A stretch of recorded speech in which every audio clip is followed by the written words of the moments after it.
Good morning. Welcome to Books at the Bottom of the Stairs. My name's Lorene. Happy New Year to those of you who think about those sorts of things. I'm talking to you from my front hall.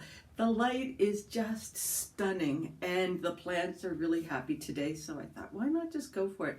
Because around the corner, just past that window, is where I usually do the filming at the bottom of the stairs, and it's quite dark there. So I thought, let's just enjoy the plants. It's a little bit glary. I apologize for that, but you gotta suffer for a little bit of beauty in the middle of the winter. It's regularly minus 4 or 5 right now, with wind chill factor in addition. So just another reason why I really want to enjoy the sun when it's there. I had one of those reading experiences where I was loving the book, but I was so anxious to get it done on time. So actually for both of these books, and it colors the reading a little bit when it's like, oh, I have 100 pages. If I get 100 pages done every day, then I should be able to make it in time. So don't love doing that to myself. And yeah, I mean, I'm in charge, right? I don't have to do that. It's optional. So the book that I was reading that I most wanted to read to start off the year, because I was fairly sure it was going to be a 5-star book. And I thought, if you know that there's a 5-star book on your shelf or your steps, why not go for it first thing? Start the year off with a bang. So I think I told you guys how I destroyed this book. My water bottle completely emptied itself out in my bag while I was at a doctor's appointment. And I did my best. We put it on a cookie sheet on top of a radiator, and sort of in all kinds of different positions to try and let the heat rise and dry it off and so forth. And so the binding is a paper binding right here. So even as I was reading it, and even though it was pretty dry, it still has a bit of a damp feeling to it. So turning the pages was slowing me down. I was very careful. What is the book, you want to know? Okay, it is Machine Without Horses by Helen Humphreys. And even the book jacket got wrecked. So this is about a woman who is okay, so the narrator takes on the voice of an author, and an author who's looking for her next book material. And the book is divided into 2 parts. The first part is the narrator as the potential author going through what are the thought processes of writing about her character. And her character in this book, I don't actually know for real, is a woman called Megan, who in Scotland was what they ties the flies for fishing. So if you don't, there's different kinds of fishing, and so there's the fly fishing, which is where you get a sort of toss it over your shoulder and you get a really long line and it goes way out, and these fish hooks have all these different feathers and fur and tinsel and thread and so forth, and they're either meant to imitate a fly that the salmon would be interested in, or if it's a sort of a non-eating time for the salmon, because they have periods when they're not eating, then what's going to attract their attention. So the fishing season encapsulates sort of the breeding season for the salmon. So at some points they're not hungry at all. Okay, so she ties these things, and as she starts when she's about 12, her dad introduces her to it. And so this real woman, Megan, we are taken through the different steps of how she became who she is as a famous fly tyer. And this is, some of it is speculative, because the author is thinking, now, like, what would a 16-year-old think as she's sitting there at the desk looking out the window at the sea?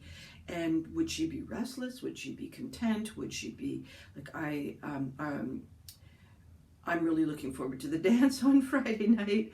So what kind of a person would Megan be? What kind of things would she have done with her time? And the little bit that the author knows that are factual, in that she had met Prince Charles. He would come to visit her when she was tying flies for him. just these sorts of pivotal moments that were factual, how is the author going to incorporate those into the life of her book? So the second part is where she has addressed these questions to herself. And we have Ruth and Evelyn, who are the main, Ruth being the Megan character, and Evelyn being an introduced character, because the imagined Ruth is in love with, did I say Eleanor or Evelyn? Eleanor. Evelyn. Miss E.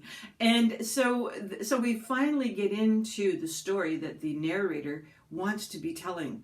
And it's, even though we've already gone through Megan's stops along life, Ruth is quite a different character in some ways, and she's much more resolved. All the questions that the narrator's been asking of herself have been answered in the second half of the book. It's quite a lovely story, because we are seeing the Scottish countryside, we're seeing the world of the salmon, we're seeing the world of the author as she comes to grips with how she's going to tackle the creative process.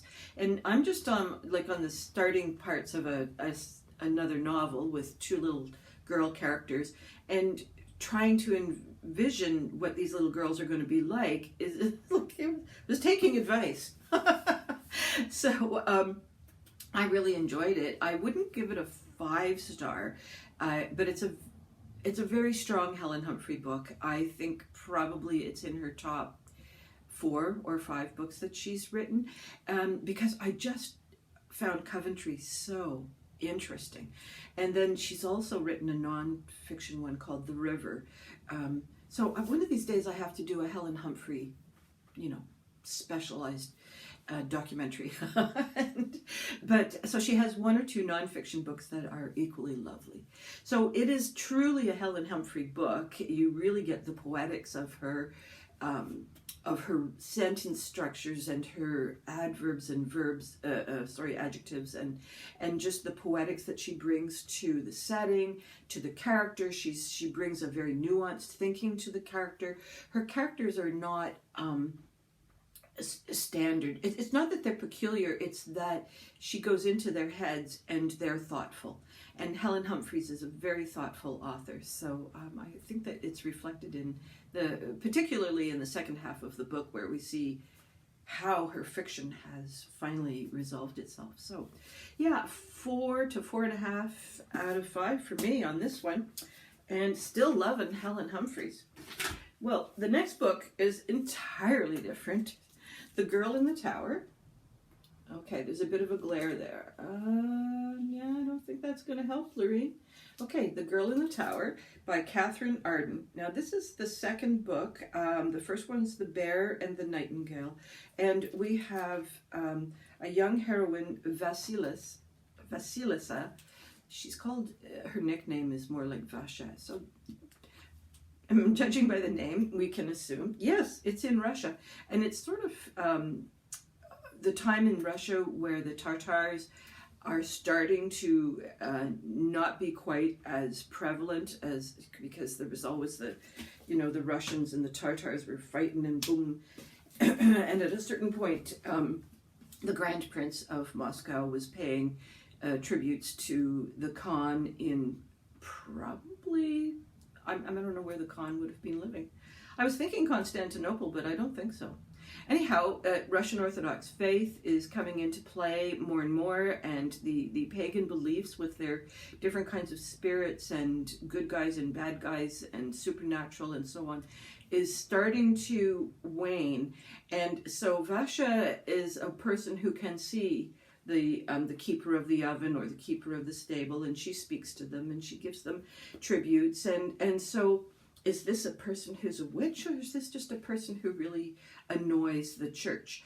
And in the first book, we've got a very intense kind of Vasha coming to grips with who she is in the face of the church. And her brother has gone off to be a priest, and he's quite well-known priest because he works with the Grand Prince as an advisor.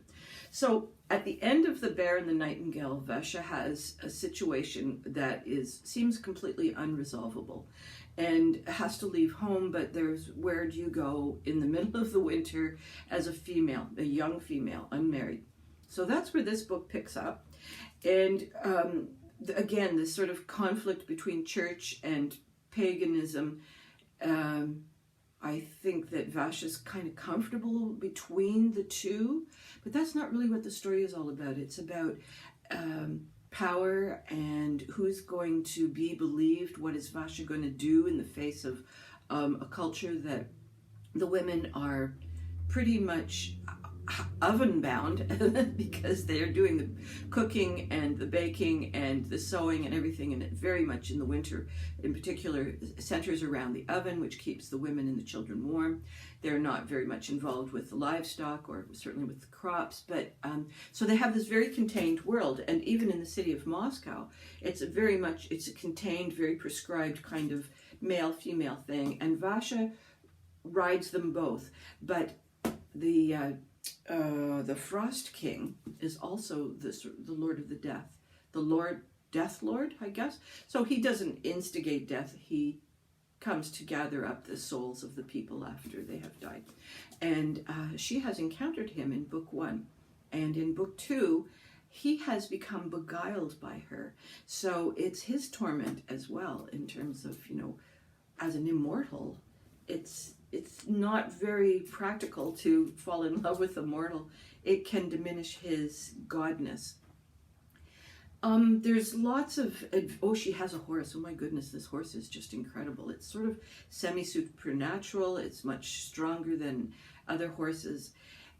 So Vasha continues to come into conflict with different power holders, and because she's lying about her relationship with the Frost King and how she came to be who she is now as this sort of imitating boy warrior, she can't tell the entire truth, which means that she occasionally gets caught in a lie. So she occasionally, she is facing more and more distrust from her brother. Her sister, who has become married to a powerful prince, doesn't have any patience for this kind of thing. It's like, you are a woman, this is what you're going to do. But she loves her younger sister, Vasha. So there's all this kind of family turmoil and identity turmoil, power conflicts, supernatural. I loved the different spirits that inhabit the pagan Russian world. They are, if you treat them right, they can be really good to you back. And so there's this reciprocity between the people who look after your oven or protect your livestock and so on. So I really enjoyed it. I think it had a logical conclusion. There is a third book, but I feel it's one of those third books. I just read the sort of blurb on it, and I thought, I feel like the author was in a situation where needed a third book, but all the real issues have been resolved in the second book. And so I'm not going to read the third book. I don't think it's going to add anything to the reading experience. Now, this is the one that I was kind of rushing to get done in time. So it's about 380 pages, and I was trying to get 120 pages done each day. And it was not a chore. I loved this book. And one night, Steve was out curling, and I thought, I'll just keep on going. And he comes home from curling, and I'm still going on. And then he's on to bed, and I'm still going on. It's a gripper. It's a real page turner. So Catherine Arden has written other books. Oh no, she hasn't? No, I'm sorry, I mixed up with another person. But I really, really enjoy her writing style, and I will be keeping an eye out for this author. She's someone who I think is worth paying attention to. And I'm just checking to see. This was 2018. So the other one, so there must be something else. I'll have to go into Goodreads and see whether there's something else that she's working on. Okay, what am I reading next? I did this thing. There's a few booktubers who, when they get their, so this could be advice for you. If you're book pile is getting too big and you're sort of wondering, why is that on my bookshelf? So some couple of booktubers have this thing where they read the first 50 pages or the first 2 chapters or something. I think Olive at what is her channel name? A Book Olive? Yeah, A Book Olive. She has done this in the past too, where she'll read the first little bit of a book, and if she enjoys those first X number of pages, then she keeps it on her going to read it pile. I have a few like that too, where I think, oh, why is that there? Why is that there? Trust the pile, trust the pile. But every once in a while I come across something like this one. Now, Shadow of the Fox, this is a really good author, and she's the one I was thinking of, has written quite a number of books, and they generally are in the fantasy genre. Well, my book club of the Woozles Book Club has chosen to read Talon, and it's the first in a 5-part series, and this is the first in about a 4. Yeah, I think it's a 4 book series. So Talon for me has become quite a tribulation. I can only get it on ebook, and it's just a torturous process to read. I don't know what it is. I read the first sentence at the top of the screen. I read the last sentence at the bottom of the screen. I flip. I just cannot seem to engage with it. It has something to do with the lighting and the font, and it doesn't really matter what I do. My eyes hate it. So I'm not reading Talon, and for some peculiar reason, it's not available in book form. And because there's so many other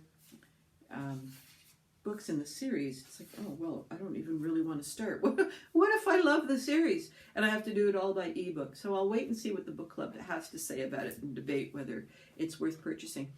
But consequently, I just don't want to get tied up in another Julie Kagawa book series. So I'm putting that one back. And as far as I can tell, the little bit that I did read from Talon, it's a good book. It's me. It's the medium. I just can't get past the screen. So I'm pretty sure my book club is going to adore it. But I'll tell you about that in a little while. And that's my sign to say goodbye.